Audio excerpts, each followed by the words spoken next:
सल्लल्लाहु अला रसूलिल करीम। अम्मा बाद, फ़ौज़ बिल्लाहि मिनश शैतानिर रजीम, बिस्मिल्लाहिर रहमानिर रहीम। हल यस्तविल लज़ीना यअलमूना वल लज़ीना ला यअलमून। सदक़ल्लाहु मौलानाल अज़ीम व बल्लगना रसूलुहुन नबियुल अमीनुल करीम। मुअज़्ज़ज़ हज़रात, आइए हम और आप सबसे पहले सारी कायनात के मरकज़ अक़ीदत जनाबी मोहम्मद रसूलुल्लाह सल्लल्लाहु ताला अलैहि वसल्लम की बारगाह अक़दस में दुरूद पाक की नज़र पेश कर लें। अल्लाहुम्मा सल्लि अला सय्यदना व मौलाना मुहम्मदिन मादिनिल जूद वल करम व आलिहि व बारिक वसल्लिम सलातो व सलामन अलैका या रसूलल्लाह। हज़रात, मिलाद शरीफ की ये मुबारक और मसूद महफिल क्यों मुनक़िद हुई है, आप इससे अच्छी तरह वाकिफ़ हैं। ज़ालिका फ़ज़लुल्लाहि युतीहि मन यशा, अल्लाह जिसे चाहता है अपने फ़ज़ल से अता फरमाता है। ये अल्लाह का फ़ज़ल है, जिसे चाहता है अता फरमाता है। हमारे मोहतरम मुहिब्बे गिरामी अलहाज मास्टर न्याज़ अख्तर साहब हफ़िज़हुल्लाह ताला, उनकी एक बच्ची को रिदाए फ़जीलत से नवाजा गया है और सनदे फ़जीलत से भी, और एक बच्चा हाफिज़ कुरान हुआ है जिसके सर पर उलमा व मशाइख ने हिफ्ज़ की दस्तार बांधी है और सनदे हिफ्ज़ से भी इसे बहरावर किया गया है। और दीगर खैराबाद और दीगर खित्तों के फारिगीन तलबा फ़जीलत और हिफ्ज़ के सरों पर दस्तारे हिफ्ज़ और फ़जीलत बांधी गई है। यकीनन ये बहुत ही मुसर्रत और खुशी की बात है। साहिबे इल्म औलाद माँ और बाप की नामवरी का बाइस होती हैं, दुनिया में भी और आखिरत में भी। तो यकीनन वो वालिदैन बहुत ही खुश नसीब हैं जिन्होंने अपने बच्चों को दीनी तालीम दी, हाफिज बनाया, आलिम बनाया, फाजिल बनाया। तो वो माँ बाप बहुत ही खुश नसीब हैं। अल्लाह तबारक व तआला अपनी खुसूसी अल्ताफ़ व इनायात से ऐसे माँ बाप को इंशाअल्लाह क़यामत में क्या है ये बहरावर फरमाएगा बरोज़े क़यामत। हज़रात, 35 साल से मैं आपके इस इदारे में खिदमात अंजाम दे रहा हूँ। सुभान अल्लाह, सुभान अल्लाह, सुभान। एक तवील अरसा ये है, 35 साल का अरसा, और मैं अपनी खिदमात पर बिल्कुल ही मुतमईन हूँ। सुभान अल्लाह, सुभान। मेरा ज़मीर अपनी खिदमात पर मुतमईन है 100%। इस तवील अरसे में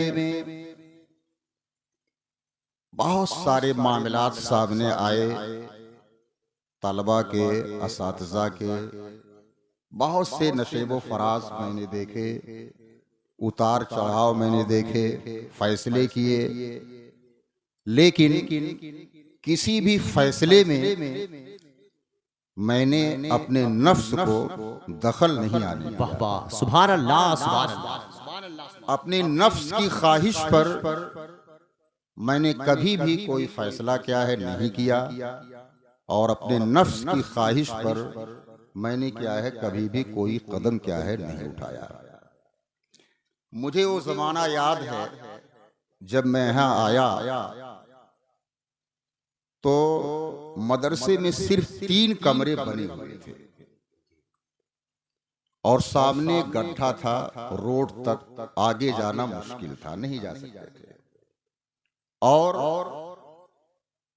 मेरे सामने का जो रूम है जिसमें इस वक्त मौलाना महमूद साहब पढ़ाते हैं, उसकी बुनियाद डाली गई थी और मदरसे में 40-45 तलबा थे। जब मैं यहाँ पढ़ाने आया तो उस वक्त शायद सालिसा या राबिया तक की तालीम हो रही थी। एक एक दर्जे में 2-2, 3-3 बच्चे थे। सिर्फ इतने ही बच्चे यहाँ पे पढ़ रहे थे। किसी दर्जे में 2 बच्चे, किसी दर्जे में 3 बच्चे, ऐसे ही क्या है। फिर जो मेरा मिजाज था उसके एतबार से मैंने मेहनत करनी शुरू की। खुद मेहनत से मुताला करता था। लड़के सोते थे और मैं 3-3 बजे रात तक दरसी किताबों का मुताला करता था। 3-3 बजे रात तक मैं किताबें पढ़ता रहता था जो कल दरसगाह में तलबा को पढ़ानी थी। सालों तक मैंने इसी तरह मेहनत की। इंतजामिया ने साथ दिया, खैराबाद की आवाम का भी ताउन रहा। धीरे धीरे तामीरी काम भी आगे बढ़ता रहा और तालीमी पेशरफ्त भी होती रही। राबिया का दर्जा हुआ, फिर खामिसा का हुआ, फिर सादिसा का हुआ, फिर साबिया का हुआ, फिर फजीलत का भी दर्जा हो गया और तलबा की तादाद बढ़ करके 200 से ज्यादा हो गई। 250, 260, 270, इस तरह से तलबा की क्या है तादाद हो गई। और असातिज़ा ने मेहनत से पढ़ाया, हमने भी मेहनत की, असातिज़ा ने भी मेहनत की, कमेटी ने भी मेहनत की, आप हजरात ने भी मेहनत की, सब ने मेहनत की। और अल्हम्दुलिल्लाह अब मैं यहाँ से जा रहा हूँ और हजारों की तादाद में हमारे जो तलामजा हैं वो पूरे हिंदुस्तान में बिखरे हुए हैं, हजारों की तादाद में, जिनमें कुछ तो ऐसे नामवर तलामजा हैं जो नई पौध के उलमा में एक नुमाया और मुमताज मकाम रखते हैं, जो अच्छे इदारों में अच्छी जगहों पर वो खिदमात अंजाम दे रहे हैं। वो खिताबत का मैदान हो, तदरीस का मैदान हो, निकाबत का मैदान हो। निकाबत के मैदान में आप हमारे जो है शागिर्द हैं मौलाना कैसर साहब, इनको आप देख रहे हैं। तो ये तो तदरीसी काम हुआ, लेकिन इधर मैं 10 सालों से तसनीफी काम में लगा। हम लोग जब अशरफिया में पढ़ते थे तो जो किताब दरसी होती थी, जब जाते थे कुतुबखाने पे खरीदने के लिए शरह, तो सब देवबंदी उलमा की लिखी हुई शरह मिलती थी। मैं सोचता था अजीब बात है, जितनी मुश्किल किताबें हैं कुतुबखानों में सारी शरहें उन्हीं की हैं, हमारे उलमा की कोई शरह दस्तयाब नहीं है। किताबें कैसे हल की जाएं? तो हमारे उलमा की किताबें ही नहीं थी, हम लोग को किताबें खरीद लेते थे। और मैं देखता था कि असातिज़ा की दरसगाहों में भी उन्हीं की किताबें रखी हुई हैं। तो इसका एहसास मुझे ज़माने तालिब इल्म में हुआ।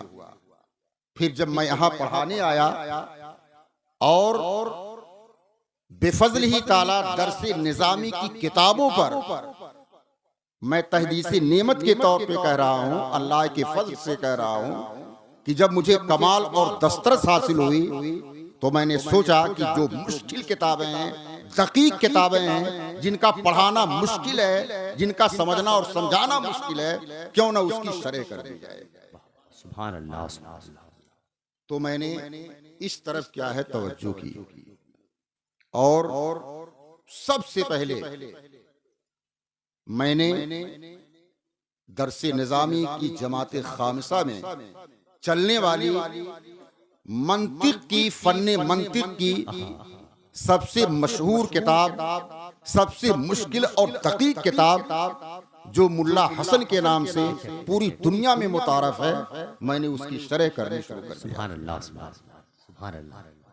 और जब वो शरह छपी और वो तलबा के हाथों में आई, बिलखुसूस जामिया शफिया के बालिग नजर तलबा के हाथों तक मेरी शरह पहुंची मुल्ला हसन की, तो बड़ी पजीराई हुई, उसकी बड़ी मकबूलियत हुई और अब तक 4-5 मरतबा वो किताब छप चुकी है। फिर मैंने दूसरी किताब की शरह लिखी, तीसरी की शरह लिखी, चौथी किताब की शरह लिखी, 5वीं किताब की शरह लिखी, 6ठी किताब की शरह लिखी। ये उन किताबों की शरह लिखी जो दरसे निज़ामी में कठिन मुश्किल किताबें मानी जाती हैं, और सारी किताबें अल्लाह की फजल से चल रही हैं और मकबूल हैं। फिर हमारे यहाँ फजीलत का आगाज हुआ। मैंने अपने नाम के सामने मुस्लिम शरीफ लिखा, 1 साल पढ़ाया, तो मैंने सोचा क्यों ना मुस्लिम शरीफ की शरह कर दी जाए। बहुत ही अहम काम था, बहुत मुश्किल काम था मुस्लिम शरीफ की शरह करना। 12,000 हदीसें 2 जिल्दों में, और रूए जमीन पर मशाइख का इस पर इत्तेफाक है कि कुरान शरीफ के बाद सबसे असह किताब बुखारी शरीफ, उसके बाद मुस्लिम शरीफ है। लेकिन बहुत से उलमा और मशाइख का इस पर इत्तेफाक है कि बहुत से एतबारात से मुस्लिम शरीफ को बुखारी शरीफ पर फौकियत है। बेशक, सुभान अल्लाह। बहुत से एतबारात से। तो मैंने सोचा कि मुस्लिम शरीफ की क्यों न शरह की जाए। और आपको ये भी बता दूं कि मुस्लिम शरीफ तमाम हदीस की किताबों में ऐसी किताब है जिसमें सिवाय हदीस के गैरे हदीस का एक लफ्ज नहीं। सुभान अल्लाह, सुभान अल्लाह। समझ में आया? दीगर जो हदीस की किताबें हैं उसमें हदीसें भी हैं, कुरान की आयात भी हैं, तफसीरात भी हैं, अइम्मा के मज़ाहिब का बयान भी है उसमें। लेकिन मुस्लिम शरीफ वाहिद ऐसी किताब है जिसमें हदीस शरीफ के अलावा गैरे हदीस एक सतर भी नहीं है, एक लफ्ज भी नहीं। सुभान अल्लाह। ये मुस्लिम शरीफ की वाहिद खुसूसियत है। अब आप शायद न समझ पाए, मुहद्दिसीन जब हदीस लिखते हैं तो पहले बाब लिखते हैं, हाजा बाबु सलात, हाजा बाबु सौम, हाजा बाबुल हज। ये नमाज का बयान है, ये हज का बयान है, ये निकाह का बयान है, ये तिलाक का बयान है। फिर उसके तहत वो लोग हदीसें लिखते हैं। मुहद्दिसीन हज़रात, इमाम बुखारी हो या और हो अइम्मा, सबका यही तरीका है।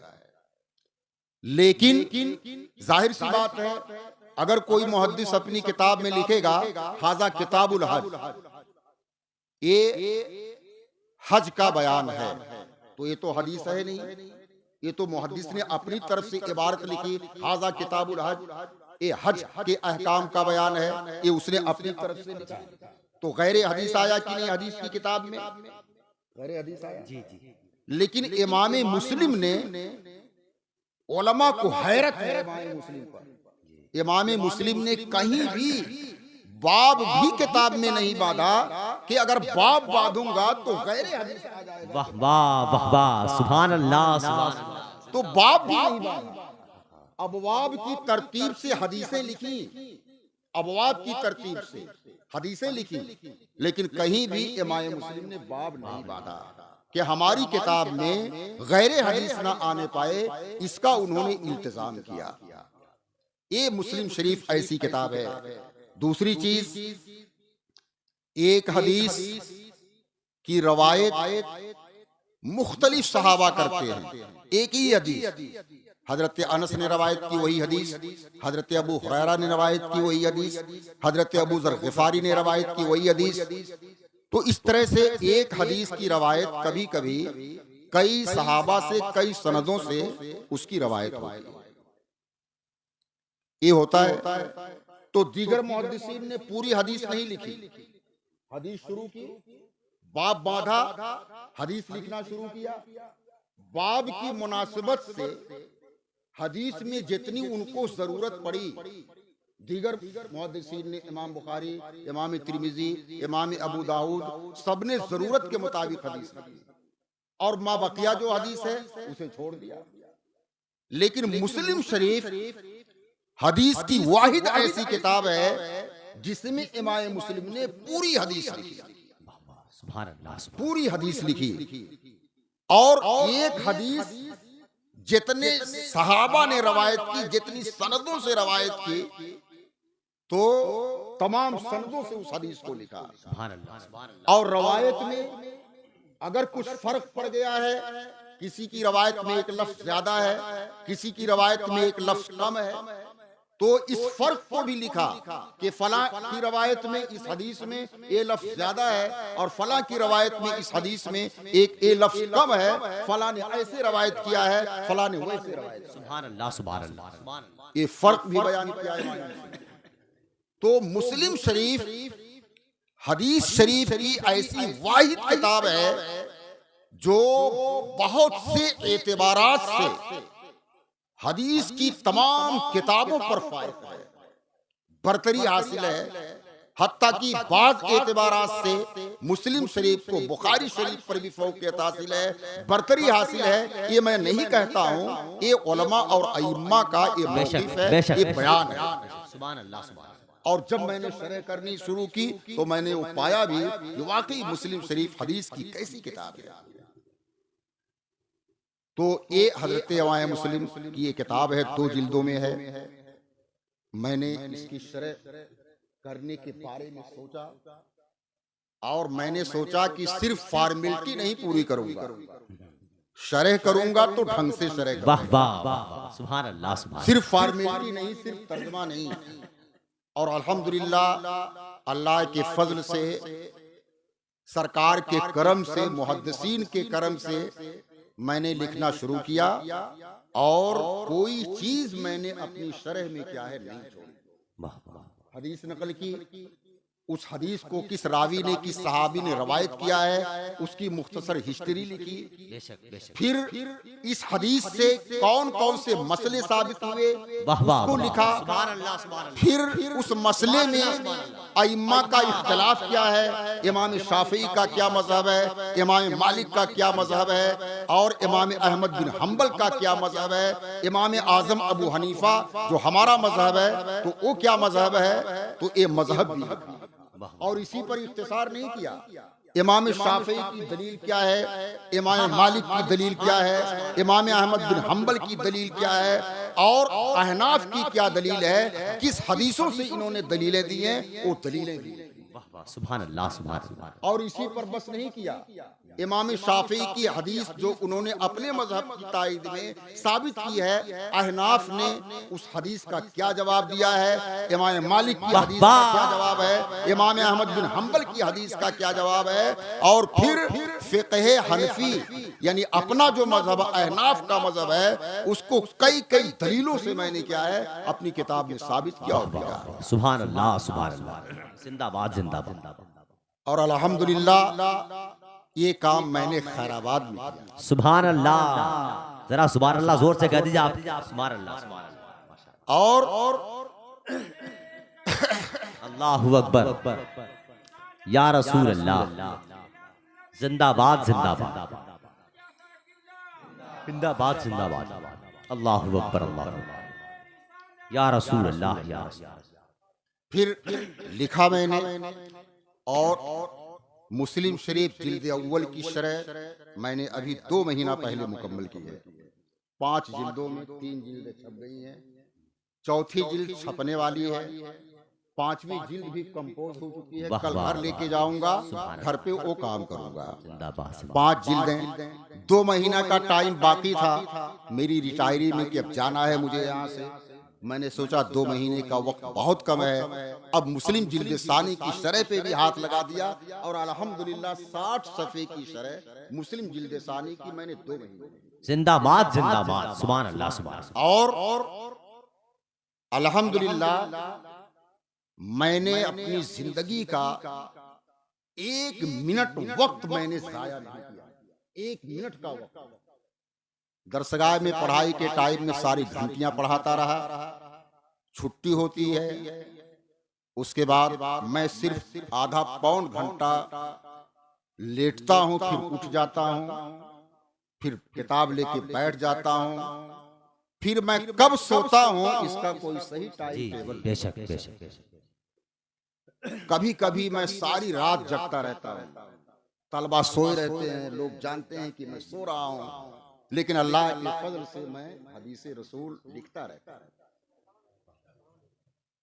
और फिर फजर की नमाज के बाद मैं बैठता हूं, तो मैं सिर्फ नमाज और खाने के लिए उठता हूं।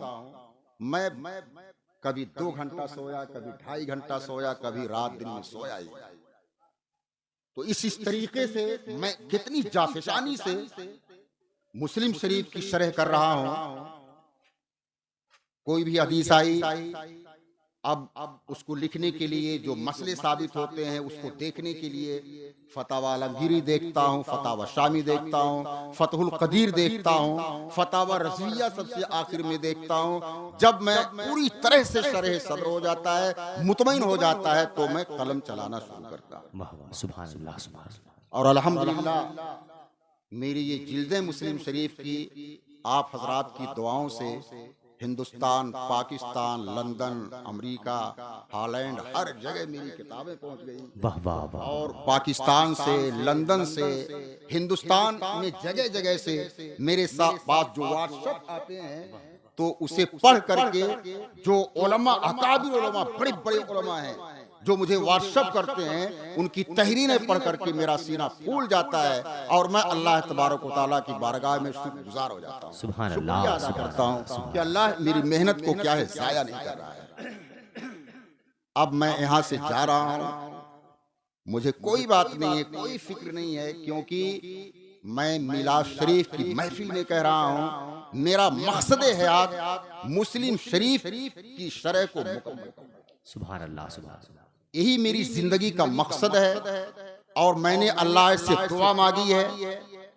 शरह शुरू करने से पहले मैंने नमाज पढ़ी है। अल्लाह से 2 चीज की मैंने दुआ मांगी कि अल्लाह मुझे बसीरत अता फरमाए, मेरा ज़हन खोल दे किताबों को समझने के लिए, और मुझे सेहत और आफियत अता फरमाए। सुभान अल्लाह सुभान अल्लाह। और मुझे लग रहा है कि अल्लाह ने मेरी दुआ जो है, बेशक बेशक। सुभान अल्लाह सुभान अल्लाह सुभान अल्लाह। खिदमते हदीस का ये फैज है अल्हम्दुलिल्लाह।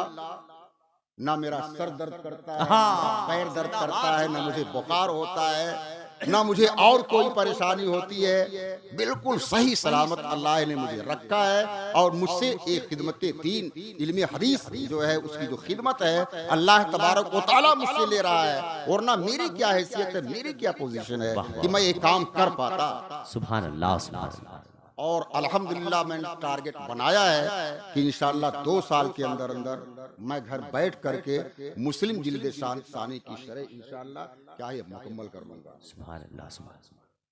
ये एक बड़ा काम होगा, इसकी बहुत जरूरत थी। और अल्हम्दुलिल्लाह अल्लाह का शुक्र है, हिंदुस्तान में मैं ये काम करने वाला पहला फर्द हूँ। जिंदाबाद जिंदाबाद। सुभान अल्लाह सुभान अल्लाह। ये मैं पहला फर्द हूँ जो मैं ये काम कर रहा हूँ। अब आप हजरात दुआ फरमाएं कि अल्लाह ताला मुझे सेहत व आफियत से रखे, ताकि ये काम क्या है मुकम्मल हो जाए। दुआएं तो बहुत ज्यादा मेरे साथ हैं, इतनी दुआएं मेरे साथ हैं। हमारे तलामजा जो हैं वो भी दुआ करते हैं, अहबाब दुआ करते हैं, उलमा दुआ करते हैं, आवाम दुआ करती है, सारे के सारे लोग, बहुत सारे लोग मुझे दुआएं देते हैं। इतनी दुआएं कि मैं फेसबुक पर पढ़ पढ़ करके कभी कभी मेरी आंखों से मुसर्रत के आंसू। बेशक बेशक। तो ये सब अल्लाह तबारक व तआला के फजल से ये सब काम हो रहा है। और अल्हम्दुलिल्लाह मैंने जिल्द अव्वल का मुकम्मल काम इस खैराबाद की आबादी में मदरसे के एक छोटे से कमरे में बैठ करके मैंने ये काम किया जी। और पूरे हिंदुस्तान, पाकिस्तान, लंदन और बहुत सारी जगहों के लोग मेरी किताबों से खैराबाद को जाने। बेशक बेशक। सुभान अल्लाह सुभान अल्लाह। अब दुरूद शरीफ पढ़ लीजिए, कुछ बातें सल्लल्लाहु जहन में आ रही हैं तो अलैहि उसे मैं वसल्लम बयान कर दूं। या रसूल अल्लाहुम्मा सल्ली अला सय्यदना व मौलाना मुहम्मदिन मादिल जूद वल करम व आलिहि व बारिक वसल्लिम सलातो व सलाम अलैका या रसूल अल्लाह। इल्म इंसान को बहुत ऊंचे मकाम पर फाइज कर देता है। बेशक खैजरान एक कनीस का नाम है। खैजरान मेहदी जो खुलफाए अब्बासिया का खलीफा है, तो उसकी कनीजों में से एक कनीज का नाम क्या है? खैजरान था। ये यमन की रहने वाली कनीज थी और खलीफा मेहदी ने यमन से गुलामों को बेचने वाला जो काफिला आया था, उस काफिले में खैजरान भी थी, तो मेहदी ने इसे खरीदा, खैजरान। और खैजरान बहुत बड़ी आलिमा थी। फिक़ह में खैजरान को कमाल हासिल था, मसले और मसाइल में। खलीफा मेहदी ने देखा कि मेरी जो कनीज है खैजरान, ये बहुत बड़ी आलिमा है, फकीहा है, क्यों न इसे आजाद करके क्यों न इससे शादी कर ली जाए खैजरान से। तो खलीफा ने खैजरान को तलब किया और कहा कि मेरा इरादा है कि मैं तुम्हें आजाद कर दूं और तुमसे शादी कर लूं। तुम्हारी इल्म से, फिक़ह से मैं बहुत मुतासिर हूं। अब बताइए, एक बादशाह है, अपनी लौंडी से इस ख्वाहिश का इजहार कर रहा है कि मैं चाहता हूं कि मैं तुम्हें आजाद करके तुमसे शादी कर लूं और तुम्हें अपनी बीवी बना लूं। खैजरान ने कहा, ला यजूज़ु लका, हुजूर ये जायज नहीं है, आपके लिए मुझसे शादी करना जायज नहीं है। खलीफा ने कहा, क्यों नहीं जायज है तुमसे शादी करना? तुम आखिर मेरी लौंडी हो, पहले ही से लौंडी हो, बादी हो, खादिमा हो। अब अगर मैं तुम्हें आजाद करके तुमसे शादी कर लूं तो क्यों नहीं कर सकता हूं? तो खैजरान ने कहा, नहीं, आपके लिए मुझसे शादी जायज नहीं। अजीबो गरीब बात कह रही थी। तो जब खलीफा ने ज्यादा इसरार किया तो खैजरान ने कहा कि फिर किसी फकीह से पूछ लीजिए मसला। अगर वो कह देता है जायज है तो ठीक है, मैं आपसे शादी कर लूंगी। उस जमाने में एक मुहद्दिस थे, अहले इल्म जानते हैं, हजरत सुफियान सौरी रहमतुल्लाह अलैह। तो मेहदी ने कहा कि तुम सुफियान सौरी के फतवे पर मुत्तफिक हो? कहा, हाँ बिल्कुल, अगर वो फतवा दे देते हैं जवाज का तो मैं बिल्कुल उससे मुत्तफिक हूं। तो खलीफा मेहदी ने हजरत सुफियान सौरी से पूछा कि यह मामला है और मैं उसे आजाद करके शादी करना चाहता हूं, क्योंकि वो इसकी मुस्तहिक है कि उसे इज्जत दी जाए, साहिब इल्म है, फकीहा है, बहुत ही बासलाहियत है, मगर वो कहती है कि शादी जायज नहीं। आप क्या फरमाते हैं? तो हजरत सुफियान सौरी ने फरमाया, वो ठीक ही कहती है। अगर वो कहती है शादी जायज नहीं है तो ठीक कहती है। मेहदी भी पढ़ा लिखा था, उसने कहा, कैसे ठीक कहती है? अल्लाह फरमाता है, फनकिहू मा ताबा लकुम मसना व सुलासा व रुबा, कि तुम अपनी पसंद की औरतों से शादी करो, दो दो करके, तीन तीन करके, चार चार करके। ये अल्लाह का हुक्म है, वो मुझे पसंद है, मैं उससे शादी करना चाहता हूँ। मेरा उससे कोई ऐसा रिश्ता भी नहीं है कि उससे मेरी शादी हराम और नाजायज हो, तो फिर क्यों मैं उससे शादी नहीं कर सकता? तो मेहदी ने कहा, हजरत सुफियान सौरी ने, कि आपने उसके बाद की आयत नहीं पढ़ी, फल्ला तादिलु फइन खिफ्तुम अल्लाह तादिलु फवाहिदा, कि अगर तुम्हें खौफ हो कि उनके दरमियान अदल नहीं कर पाओगे, इंसाफ नहीं कर पाओगे, तो फिर एक ही औरत काफी है। और मां मलकत ऐमानुकुम, या फिर वो बादी काफी है जिसके तुम मालिक हो। और जाहिर सी बात है, आप अगर खैजरान से शादी करेंगे तो आपके तस्वुर में ये बात रहेगी, ये तो मेरी लौंडी थी, ये मेरी खादमा थी, हमेशा तस्वुर में बात रहेगी। तो आपकी जो दीगर बीवियां हैं और जो खैजरान होगी आपकी बीवी, इसके दरमियान आप मुसावात, अदल और इंसाफ का तकाजा पूरा नहीं कर पाएंगे। तो खैजरान ठीक कर रही है और वो बेहतर है कि आप उससे शादी करें। ये उसने बताया। हजरत सुफियान सौरी रहमतुल्लाह ताला अलैह, खलीफा महदी बहुत मुतासिर हुआ हजरत सुफियान सौरी के जवाब से, और 10,000 दिरहम का नजराना इस मसले के बताने पर पेश किया। सुभान अल्लाह, सुभान अल्लाह, सुभान अल्लाह। 10,000 दिरहम दिया उसने, खलीफा महदी ने हजरत सुफियान सौरी को। लेकिन 159 हिजरी में खलीफा महदी ने खैजरान से शादी कर लिया, और फिर 2 बच्चे पैदा हुए खैजरान के। एक का नाम हादी और एक का नाम हारून रशीद।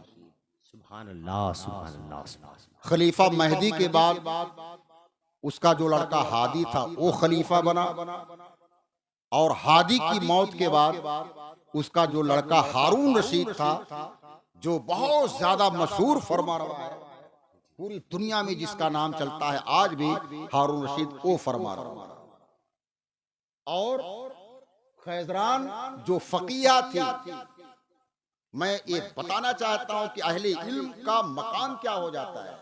खा अहले इल्म का ताल्लुक मर्द से हो या अहले इल्म का ताल्लुक क्या है औरत से। सुभान अल्लाह। फिर जब हारून रशीद का अहद खिलाफत आया तो खैजरान ने हज का सफर किया, और मक्का शरीफ पहुंचकर बहुत से अतियात मक्का के जरूरतमंदों में खैजरान ने क्या है तकसीम कर दिया। तो देखा, एक लौंडी, एक बादी, मुआशरे में जिसका कोई मकाम नहीं, कोई इज्जत नहीं, बस वो लौंडी है। लेकिन खैजरान ने इल्म हासिल किया, और बिलखुसूस इल्म फिक़ह हासिल किया। इल्म फिक़ह में खैजरान के उस्ताद हजरत इमाम औज़ाई रहमतुल्लाह ताला अलैह हैं, जो बहुत जबरदस्त मुहद्दिस हैं, बहुत मशहूर नाम है हजरत इमाम औज़ाई का। हजरत इमाम औज़ाई ने से खास तरीके से खैजरान ने क्या है, ये इल्म फिक़ह हासिल किया। और फिर इस तरीके से खलीफा महदी की ज़ौजियत में आई, और जिनके पतन से इस्लामी तारीख में 2 नामवर फर्जंद पैदा हुए, एक हादी और एक हारून रशीद। देखा, एक और रवायत सुनिए। मुहद्दिसीन में एक का नाम है, एक नाम है हजरत हातिम असम रहमतुल्लाह। सुभान अल्लाह। ये भी बड़ा मशहूर नाम है, बहुत जबरदस्त मुहद्दिस थे, और ज़ुहदो वरा के पैकर थे, बहुत ज्यादा परहेजगार थे, और हिकमतो दानाई की बातें तो ऐसी बताते थे कि उस जमाने में लोग हजरत हातिम असम को लुकमानो हाजिल उम्मा कहते थे, कि ये इस उम्मत के लुकमान। लुकमान हकीम का नाम सुने हैं ना, तो उनको लोग कहते थे कि इस उम्मत के लुकमान हैं। मगर माशी एतबार से पोजीशन ठीक नहीं थी, बस किसी तरीके से गुजर बसर होती थी। हाँ, बहुत से मुहद्दिसीन ऐसे गुजरे हैं जो माशी एतबार से तंगी के शिकार रहते थे, मगर कभी वो हरफे शिकायत जबान पर नहीं लाते थे। वो इस कदर खिदमते हदीस में मशगूल रहते थे कि उन्हें फुर्सत नहीं मिलती थी कि अपनी माश की तरफ क्या है वो तवज्जो दे सकें। उनमें एक नाम हजरत हातिम असम का भी है। इन्होंने प्रोग्राम बनाया कि हज करने चले जाएं, लड़कों से इरादा जाहिर किया कि बच्चों अभी हज नहीं किए हैं, हज करना चाहते हैं। तो बच्चों ने कहा कि अब्बू जान, हमारी मईशत यूं ही खराब है, किसी तरह गुजर बसर हो रही है, आप हज करने के लिए चले जाएंगे, आप ही अकेले कमाने वाले हैं, हम अभी छोटे छोटे हैं, तो हमारी गुजर बसर कैसे होगी। तो उन्होंने कहा कि मैं तुम लोगों को अल्लाह के सुपुर्द करके जाऊंगा। वाह वाह वाह वाह। ये फरमाया कि मैं तुम्हें अल्लाह के सुपुर्द करके जाऊंगा, अल्लाह जो है तुम्हें जो है ये रोजी रोटी तुम्हारी मुहैया फरमाएगा, इसके लिए तुम फिक्रमंद मत होना। अगर कोई हज पर जाता है तो वापसी तक अगर वाहिद कमाने वाला है तो जरूरी है कि वापसी तक अपने बाल बच्चों के अखराजात को घर छोड़ कर जाए, बेशक ताकि ऐसा ना हो कि बाल बच्चे फाका करने लगे। ये वाजिब और जरूरी है। लेकिन हजरत हातिम असम रज़ी अल्लाह ताला अन्हु ने अपने बच्चों से फरमाया कि मैं तुम्हें अल्लाह की सुपुर्द करके जाऊंगा, तुम फिक्रमंद मत होना। मगर बच्चों ने कहा कि अब्बू जान क्यों नहीं फिक्रमंद होंगे, आखिर हम कैसे खाए पिएंगे। तो जब लड़कों ने ज्यादा चूं चिरा करना शुरू किया तो हजरत हातिम असम की एक बेटी थी, वो सामने आ गई। उसने कहा भाइयों, अब्बू जान को तुम लोग परेशान कर रहे हो, अब्बू जान रज़्ज़ाक तो है नहीं, रज़्ज़ाक अल्लाह ताला है। अब्बू जान तो हमारी रोजी रोटी का महज एक जरिया है, एक वसीला है, असल रोजी देने वाला, असल रज़्ज़ाक तो अल्लाह ताला है। बेशक सुभान अल्लाह। तो फिर अब्बू जान चले जाएंगे तो जरिया तो चला जाएगा, रज़्ज़ाक तो अल्लाह ताला है, अल्लाह ताला दूसरा जरिया पैदा फरमा देगा। बेशक सुभान अल्लाह सुभान अल्लाह। अब देखिए उस लड़की ने आलिमा थी, फकीहा बेटी थी, कितनी पते की बात कही। हजरत हातिम असम रज़ी अल्लाह ताला अन्हु हज के लिए चले गए। घर में जो कुछ दाना पानी छोड़ के गए थे कुछ ही दिनों में खत्म हो गया। आज इन छोटे छोटे बच्चों ने पहली रात फाके में और सुबह सोकर उठे तो घर में खाने पीने के लिए कोई चीज नहीं थी, एक दाना भी नहीं था, भूखे रह गए। और उम्मीद थी कि आज की रात और आज का दिन भी फाके में गुजर जाएगा। बच्चे परेशान हो गए, क्या किया जाए। मगर एक आलिम के बेटे थे, आलिम की औलाद थे लोग, गैरतमंद भी थे, खुददार भी थे। किसी के सामने दस्ते सवाल दराज करते हुए गैरत आती थी कि किसी से कुछ मांगे, सवाल करें कि हमारी जरूरत पूरी कर दो, हमारे खुर्दोनोश का इंतजाम कर दो, ये भी नहीं हो पा रहा। दूसरा दिन भी फाके में गुजर गया, दूसरी रात भी फाके में गुजर गई, मगर बच्चों ने जबान नहीं खोला। जब तीसरा दिन आया तो हाकिम वक्त जंग से वापस आ रहा था फौज की टुकड़ी के साथ, और दोपहर के वक्त में हजरत हातिम असम रज़ी अल्लाह ताला अन्हु के घर के करीब से उसकी सवारी गुजरने लगी। अब देखिए अल्लाह किस तरह इंतजाम फरमाता है। कुरान शरीफ में है, ओमन यत्तकिल्लाह, जो अल्लाह से डरता है, तकवा इख्तियार करता है, अल्लाह उसे ऐसी जगह से रोजी देता है जिसका उसे वहमो गुमान भी नहीं होता है। तो हाकिम हजरत हातिम असम के घर के करीब से गुजरने लगा, सवारी से उतर गया। जब हाकिम उतर गया तो सब लोग उतर गए। हाकिम ने कहा बहुत शदीद प्यास लगी है, कारिंदों से हुक्म दिया कि पानी मुहैया करो। करीब में सबसे हजरत हातिम असम का घर पड़ता था, सबसे करीब में। कारिंदे गए, दस्तक दिए दरवाजे पर, अंदर से बच्चों ने दरवाजा खोला। भूख से निढाल थे बच्चे, हाथ चल नहीं पा रहा था। तो कहा कि तुम्हारे घर के करीब में फरमारवाए वक्त की सवारी रुकी हुई है, उन्हें प्यास लगी है, जल्दी से पानी का इंतजाम करो। घर में कुछ था नहीं, मगर पानी तो था ही। कुछ और होता तो पानी के साथ कुछ और ये बच्चे पेश करते, मगर पानी था। घड़े में पानी भरा, ठंडा पानी, और कारिंदों के हवाले कर दिया। कारिंदे वो घड़ा लेकर पानी का हाकिम वक्त के पास पहुंचे।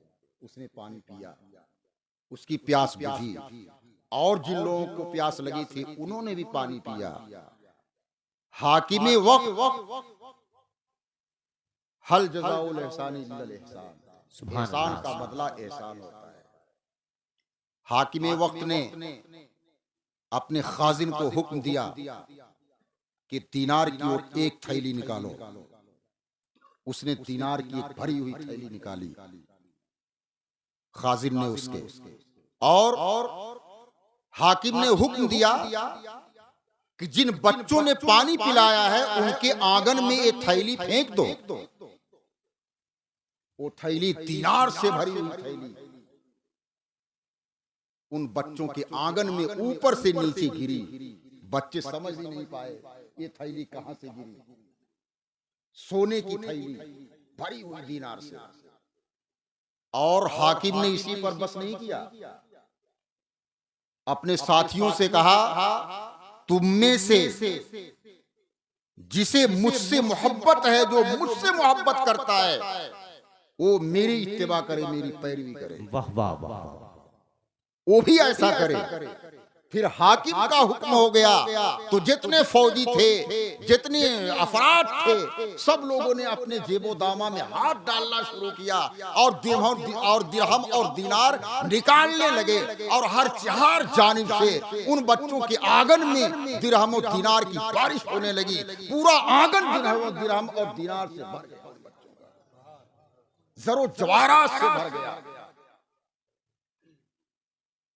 बच्चे खुश हो गए, और बच्चों ने कहा कि अब्बू हुजूर हज के लिए जा रहे थे, और जब हमने एतराज किया तो उन्होंने कहा कि मैं तुम्हें अल्लाह के सुपुर्द करके जा रहा हूं, अल्लाह तुम्हें जाया नहीं फरमाएगा।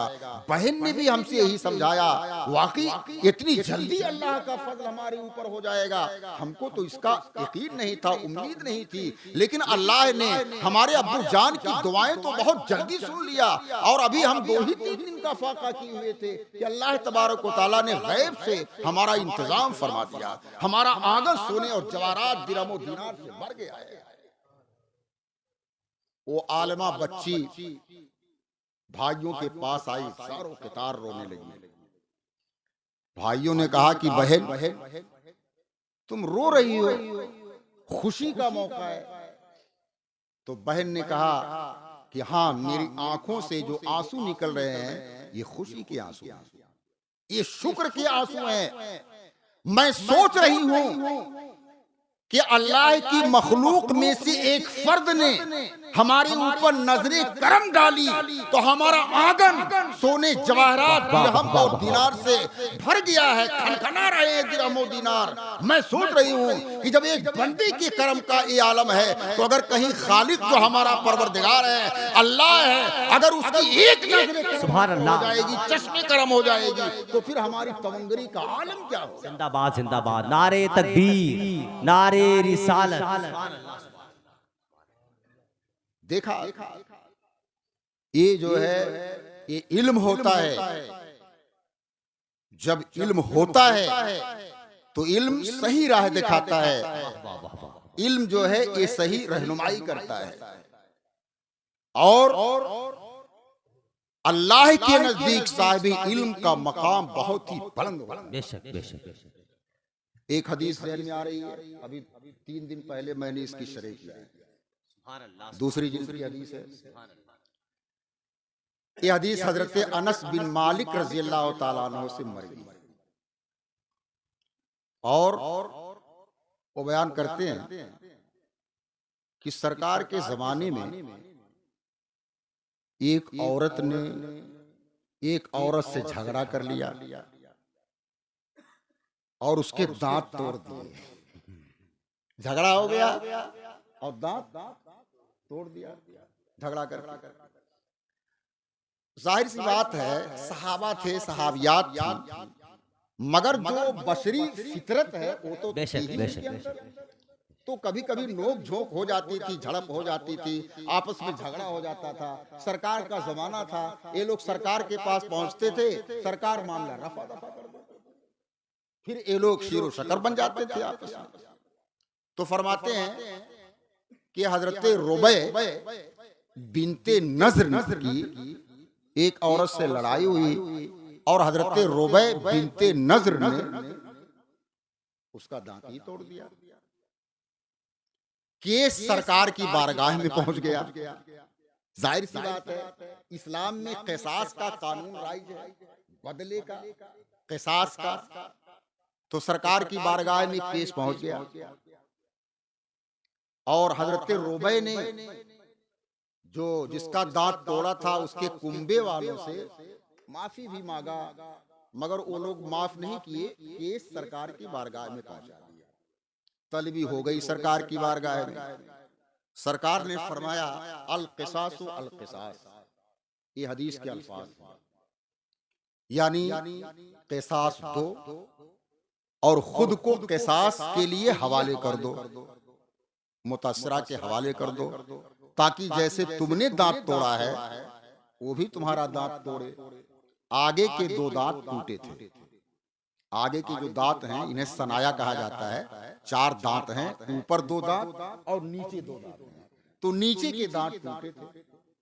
तो सरकार ने फरमाया अल क़िसासु अल क़िसास, तुम्हें क़िसास देना पड़ेगा।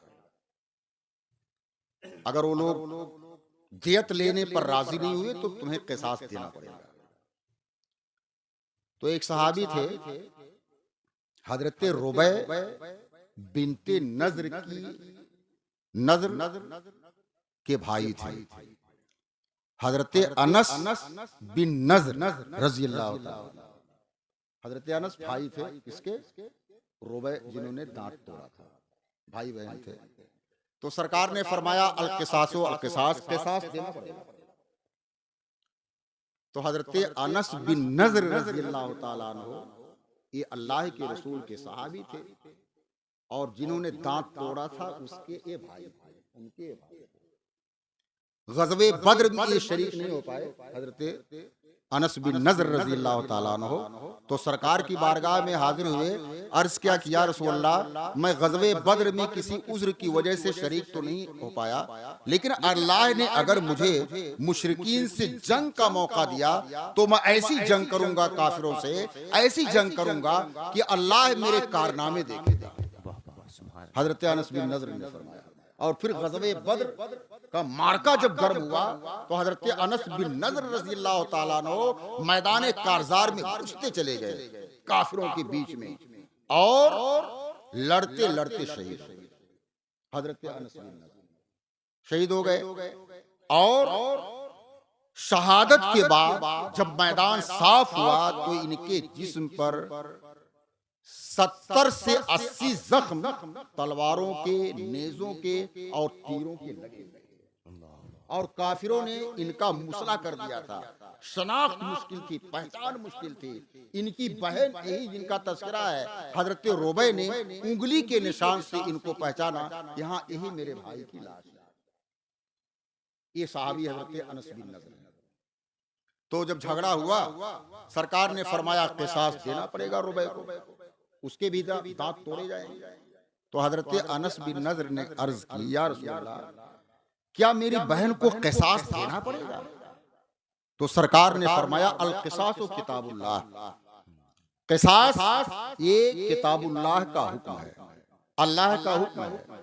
ये हाफिज हैं, आयत इनको याद होगी, अस्सिन्ना बिस्सिन्ने है ना कुरान शरीफ में, याद है ना?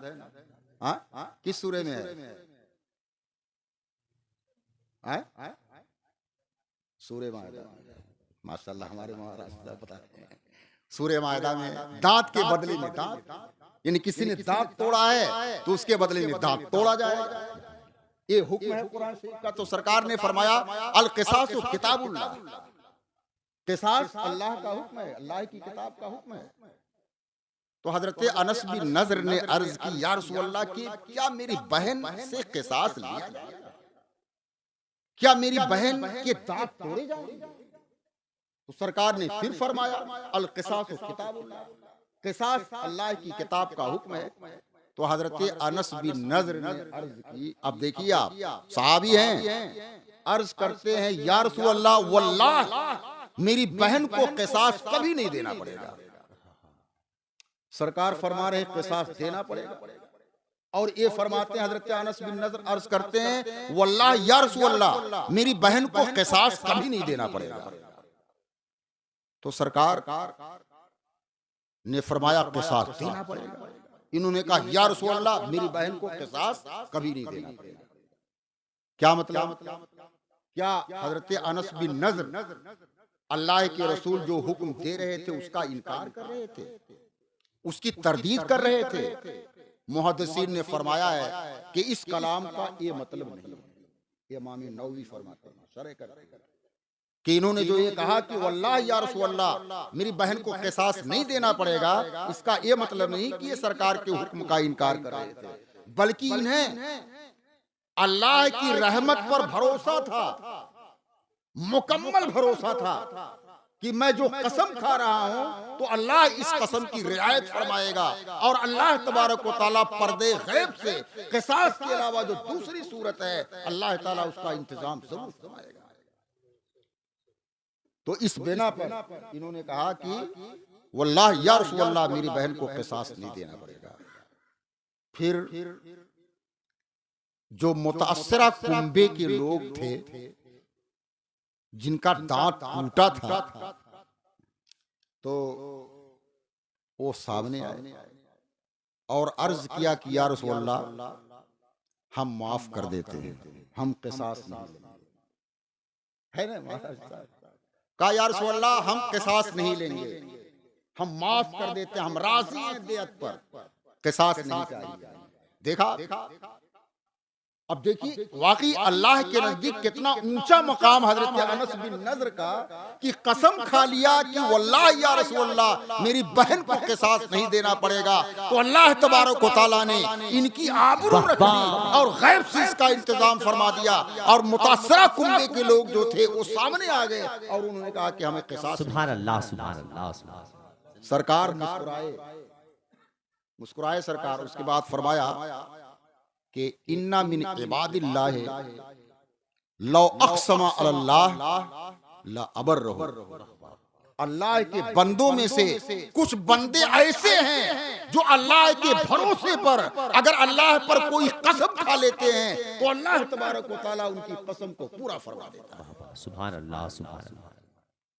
देखा ये हजरत ये हदीस है हजरत रुबै जिन्होंने दांत तोड़ा था, ये इंतजाम हुआ। एक और हदीस इसी तरह की ज़हन में आ रही है। एक और झगड़ा हो गया। एक क्या है सहाबी हैं हजरत याला बिन उमैया रज़ी अल्लाह ताला। क्या नाम है? नाम सुने कभी? हजरत याला बिन उमैया। इन्हें हजरत याला बिन मुनिया भी कहा जाता है। मुनिया इनकी माँ का नाम है और वालिद का नाम उमैया है। हजरत याला बिन अबी उमैया। तो दोनों इमाम नववी फरमाते हैं कि हदीस में जो आया है याला बिन मुनिया कहीं आया है, कहीं याला बिन अबी उमैया आया है, तो कोई फर्क नहीं है। मुनिया इनकी वालदा का नाम है और अबी उमैया इनके वालिद का नाम है। तो चाहे इनको याला बिन मुनिया कहो या याला बिन अबी उमैया कहो, कोई बात नहीं। तो इनका एक मजदूर था, मुलाजिम। हजरत याला बिन उमैया फरमाते हैं कि मैं ग़ज़वे तबूक में गया तो मेरे मुलाजिम से एक आदमी से तू मैं हो गई और उसने मेरे मुलाजिम का हाथ दांत से चबाना शुरू कर दिया, काटना शुरू कर दिया दांत से। हजरत याला फरमा। तो मेरा जो मुलाजिम था वो ऐसी दांत काट रहा था मेरे मुलाजिम का, तो मेरे मुलाजिम ने उसके मुंह से जो है हाथ खींचा, हाथ खींचा, और जब हाथ खींचा तो हाथ के साथ साथ उसके दोनों दांत भी बाहर निकल आए। हाथ खींचा जब इनके मजदूर ने, तो जो आदमी दांत काट रहा था उसके दो दांत भी सामने के नीचे गिर गए। बड़ा नाराज हुआ कि दांत गिर गए नीचे, अब क्या होगा सामने के। तो हदीस शरीफ में है कि वो सरकार की बारगाह में गया क़िसास के लिए कि दांत मेरे गिर गए हैं तो क़िसास मुझे चाहिए। तो सरकार ने फरमाया दांत काटने वाले को, जिसके दांत गिरे थे, सरकार ने फरमाया तुम तो ऐसे दांत काटते हो, ऐसे चबाते हो हाथ तुम जैसे ऊंट चबाता है। सरकार ने फरमाया कि ऐसे चबाते हो तुम हाथ या काटते हो दांत से जैसे कि ऊंट चबाता है। जाओ जाओ जाओ जाओ, कोई क़िसास नहीं है। वाह वाह वाह, कोई क़िसास नहीं है। सरकार ने फरमाया लगो है, बेकार है, क्योंकि वही दांत काट रहे थे। तो जाहिर बात है कि अगर आप को कोई दांते काटेगा, दांत से काटेगा, तो आप अपना हाथ उसके मुंह में रखे रहेंगे, खींचेंगे कि नहीं खींचेंगे? तो खींचा उसने, इनके मुलाजिम ने खींचा, और जब खींचा तो बहुत तेजी से वो दांत काटते रहे होंगे, तो दो दांत भी साथ में बाहर निकल आए। तो सरकार ने कल आदम कर दिया, कहा इस पर क्या है, एक कोई क़िसास है ना। तो इससे पता ये चला, ये मसला मुस्तंबत हुआ कि अगर आपका हाथ कोई दांत काट रहा है, उंगली आपकी दांत से, और आप खींचेंगे अगर हाथ, और उसके दांत अगर टूट गए या बाहर निकल गए, तो अइम्मा फरमाते हैं कि इस पर इत्तेफाक है कि इस पर कोई क़िसास, सुभान अल्लाह सुभान अल्लाह, न कोई देयत है, जिंदाबाद जिंदाबाद, न कोई क़िसास है, न कोई पड़ता है इस पर। आया समझ।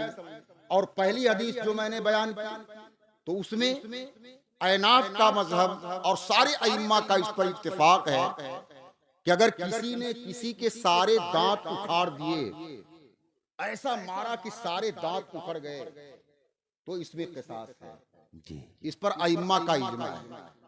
और अगर किसी ने कुछ दांत तोड़ दिए या हड्डी तोड़ दी, तो हमारे अहनाफ का मजहब ये है कि इस सूरत में अगर दांत कुछ तोड़ा है तो इसमें क़िसास है, कुछ तोड़ा है तो इसमें क़िसास है। और अगर हड्डी तोड़ दिया मार करके, तो इसमें कोई क़िसास नहीं। यानी अगर दो आदमी झगड़ा हुआ, एक ने एक आदमी की हड्डी तोड़ दी, तो इसमें कोई क़िसास नहीं।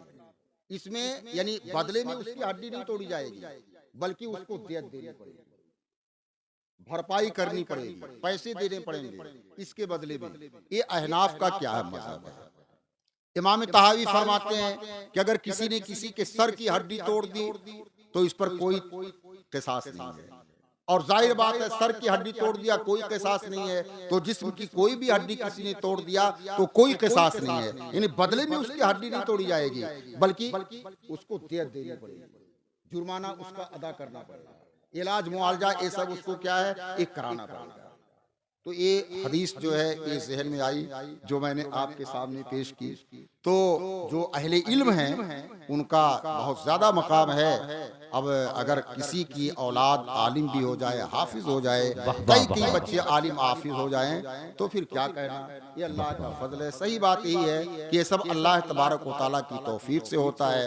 जितने लड़के हाफिज हुए हैं या आलिम हुए हैं, सब को अल्लाह तबारक व तआला सब पर करम फरमाए और इन्हें अच्छा हाफिज बनाए, अच्छा आलिम बनाए, और इनके वालिदैन पर अल्लाह जो है खुसूसी फजल व करम फरमाए।